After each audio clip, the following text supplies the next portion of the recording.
आई लक्ष्मी आहे.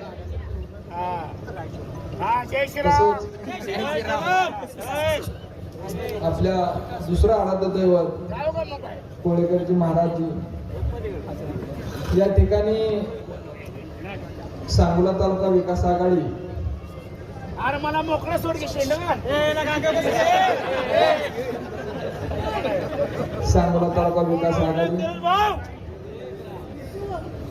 दीपक आबा सावंत पाटील गट आबा आणि शेतकरी कामगार पक्ष यांच्या माध्यमातून या ठिकाणी आरपे सांगोला तालुका संघटना आरपे या सर्वांनी एकत्र येऊन ही आघाडी तयार केलेली आहे. आज या ठिकाणी बोलण्यासारखं म्हणजे बिगर माणसं बोलायला चांगले ते माहिती म्हणलं जरा थोडा आपण आपल्या जीवनामध्ये जगत असताना माणूस म्हणून जगलं पाहिजे. आपल्याकडे किती पैसा असू द्या किती माणसं असू द्या म्हणून त्याची मुगरमता आपल्याकडे नसली पाहिजे. प्रत्येक छोटा असू द्या मोठा असू द्या त्याचा आदर करायला शिकलं पाहिजे. आपण आपल्या जीवनामध्ये प्रत्येक गोष्ट तुम्ही तुमच्या जीवनामध्ये जे जे मागाल ते मिळेल, परंतु तुमच्याकडं तेवढं धैर्य असलं पाहिजे आणि जीवनामध्ये प्रामाणिक राहणं गरजेचं आहे.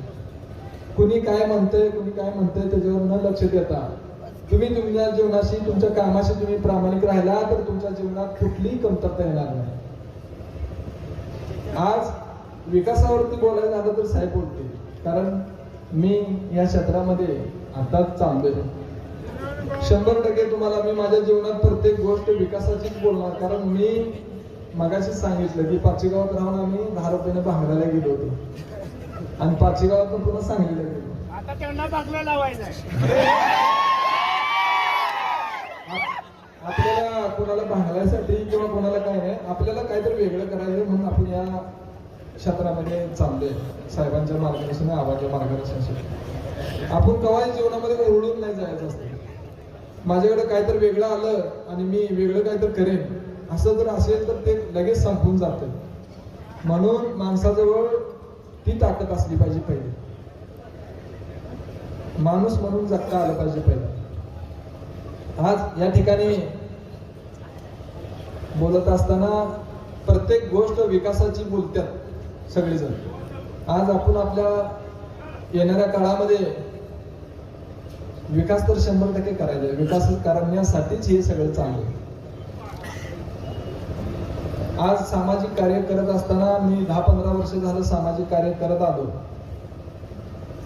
कुठलंही मनामध्ये माझ्या राजकारणाचं म्हणजे डोक्यात नव्हतं की बाबा आपण राजकारणामध्ये काहीतरी जायला. आणि मागच्या वेळेला म्हणून मी अर्ज भरला मागच्या वेळेला आणि योगा एक होता. मी म्हटलं माझं लगीन एका ह्याच्यात झाले साध्या पद्धतीने झाल्याने आपण एक जेवण घालावं म्हणून मी मागच्या निवडणुकीत एक जेवण मोठं घातलं आणि असं कल्पना आली की बाबा चला अर्ज भरूया. म्हणजे असं काही डोक्यात नव्हतं की आपण राजकारणामध्ये येईल.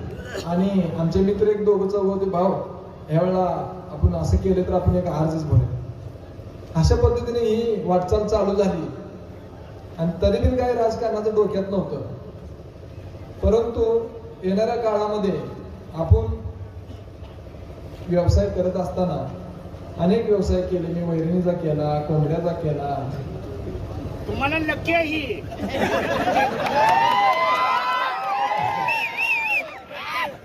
मी पंक्चर काढण्यापासून ते डाळ्यांचा धंदा करण्यापासून प्लॉटिंग मध्ये येण्यापर्यंत मी माझ्या जीवनामध्ये कोणाला फसवायचं म्हणून कुठलं काम केलं नाही.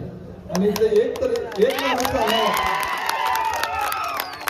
कुठल्याही माणसानं सांगा मी डाळ्यांचा धंदा करत असताना जर 10,000 1 रुपया जर झाला तर त्याला 10,000 1 रुपया त्यांच्या घरी येऊन दिला.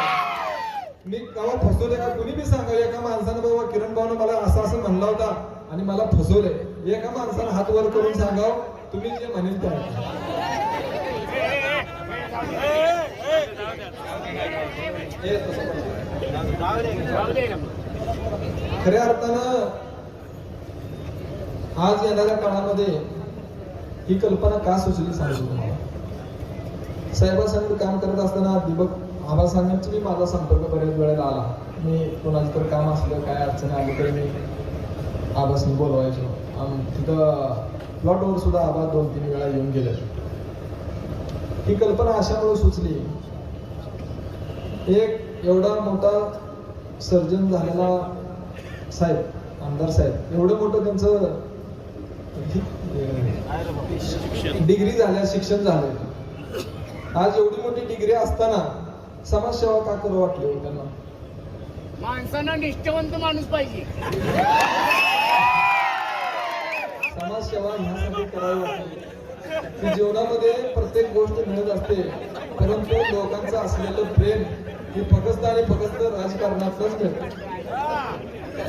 लोक डोक्यावर घेतात ती फक्त राजकारणामध्ये. उद्योगपतीला कोणी डोक्यावर घेत नाही का? तुम्ही तुमचं कुटुंब आणि तुमच्या मर्यादा तुम्ही तेवढेच असते. उद्योगामध्ये तुम्ही एक 2 कुटुंब सांभाळू शकता, पण राजकारणामध्ये तुम्ही 500-1000 लोकांची सेवा करू शकता. ही राजकारणाची ताकद आहे. जय श्रीराम. तर समाजसेवा करत असताना ह्या गोष्टीची एक आपल्याला त्याला लागून एक पद असलं तर अजून त्याला सर्वसामान्य माणसाच्या गोरगरीब कष्टकऱ्यांना मला अजून मदत करता येईल, या भावनेने मी राजकारणात आलो.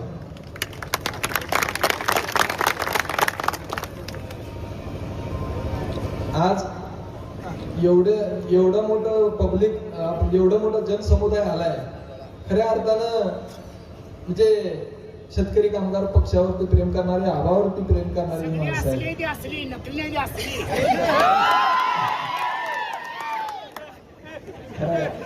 खरोखर असले भरलेला जनसागर खरोखर असले. आणि हे काय आज विचार करा, 8:30-9 वाजल्यात, प्रत्येकाला काम आहे, पुन्हा चिंचणी जात आहे. 2 वाजू द्या. 5 मिनिट थांबा. आणि सर्वसामान्य माणसाचं काम करण्यासाठी मी या क्षेत्रात आलेलो आहे. कुणालाही टार्गेट करायचं, कोणाला तर काय तर कमी लेखायचं, कोणाला तर पराभव केल्यानंतर मी कसा मोठा आहे म्हणून मी या राजकारणात आलेलो नाही. कोण आमचं घर चालवत.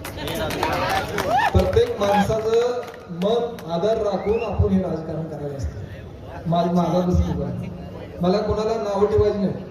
आपल्याला काय नवीन करता येते, आपण या जनतेसाठी आपल्याला नवीन काय करता येते, त्यांच्यासाठी कशा पद्धतीची आपल्याला सेवा करता येईल, या भावनेनं आम्ही राजकारणात आलो. येणाऱ्या काळामध्ये युवकांसाठी माझ्या डोक्यात आहे की येणाऱ्या काळामध्ये युवकांनी एक नवीन दिशा या पद्धतीची साहेबांच्या मार्गदर्शन, आव्हानाच्या मार्गदर्शनाखाली देणार आहे की आपल्या अनेक योजना, सरकारी योजना, सर्व बेरोजगार असणे युवक असणे त्याची कल्पना नाहीये. मग माझ्या डोक्यात आहे की बाबा त्यांच्यासाठी कार्यशाळा. आज असे मी माझे काही मित्र आहेत की साधे व्यवसाय करून ते फॉर्च्युनर मधून फिरतात, साधे व्यवसाय करून. मग ही प्रेरणा जर सगळ्यांनी दिली तर प्रत्येक मुलगा माझा भाऊ फॉर्च्युनर मधून फिरल्याशिवाय राहणार.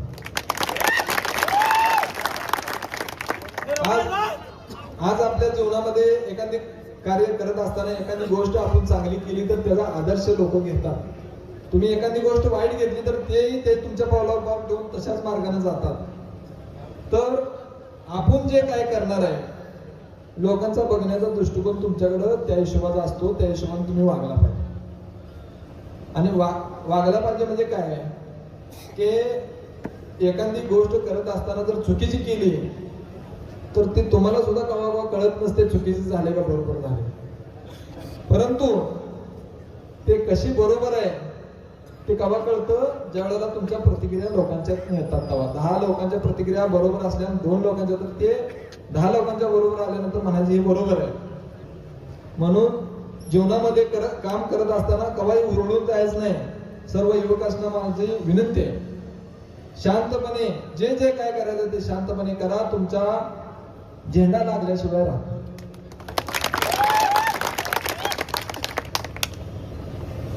आज एवढ्या बहुसंख्येने युवक आल्यात, माझ्या वडीलधारी मंडळी आल्यात, महिला मंडळी सुद्धा आलेल्या आहेत.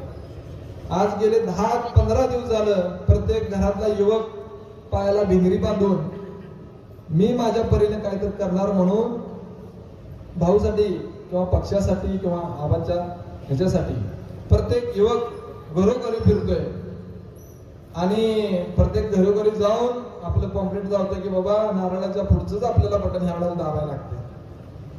त्याचं कारण असं आहे की त्यांच्यामध्ये जी ऊर्जा आहे ती ऊर्जा कुणी कमी करू शकत नाही. तुम्ही किती पैसा टाका, ही ऊर्जा अशीच येत नसते. त्याच्या माग त्याचं कारण काहीतरी असतं. ही ऊर्जा लगेच येत नाही. येणाऱ्या काळातला त्यांनी अभ्यास केलेला आहे गेलेल्या काळातला की बाबा हे खरं आहे आणि ही गोष्ट केली तर आपल्याला काहीतरी वेगळं करायला मिळेल. म्हणून मी तुम्हाला सर्वांना एक विनंती करतोय. 5 तारखेला चिंचणीची जत्रा आहे. आज यातले बरीच मंडळी जाणार आहेत चिंचणीला. तुम्ही गेला म्हणजे आम्ही बी येणार आहे तिकडे. कारण तुम्हाला सोडलं सगळ्यांना विरोधात नारळ पिन विरोधाच्या हातात द्यायचं आहे. आज 5 वर्ष आज अशा पद्धतीने आपल्याला वेगळ्या पद्धतीने काम करायचं आहे आणि तुमचं प्रत्येक काम ऐकलं जाईल एवढीच ग्वाही देतो. तुमचं माझ्या मागे मी केलं. येणाऱ्या काळात तुम्ही कवाही हाक मारा. जेवढं काही माझ्यापासून जमतंय तेवढं मी 100% तुमच्यासाठी करणार.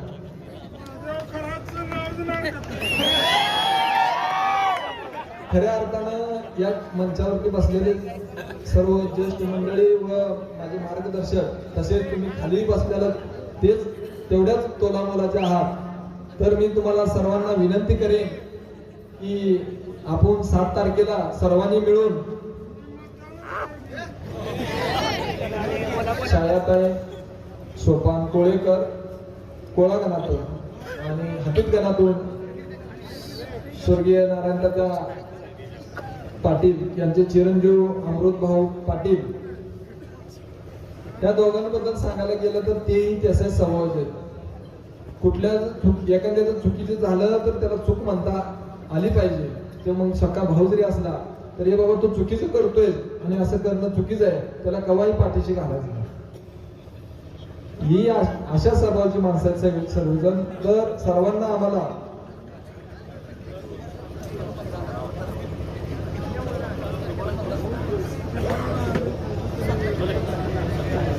सात तारखेला मतदान आहे. तर सर्वांनी नारळाच्या पुढचं बटन दाबायचं आहे. दाबणार का नाही?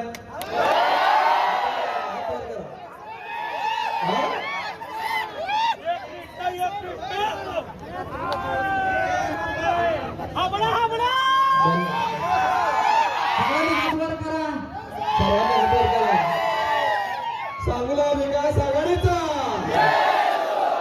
शेतकरी कामगार पक्षाचा, दीपक आबांचा, सोनियाबाई गणपतराव आबांचा, काकासाहेब साळुंखे पाटलांचा,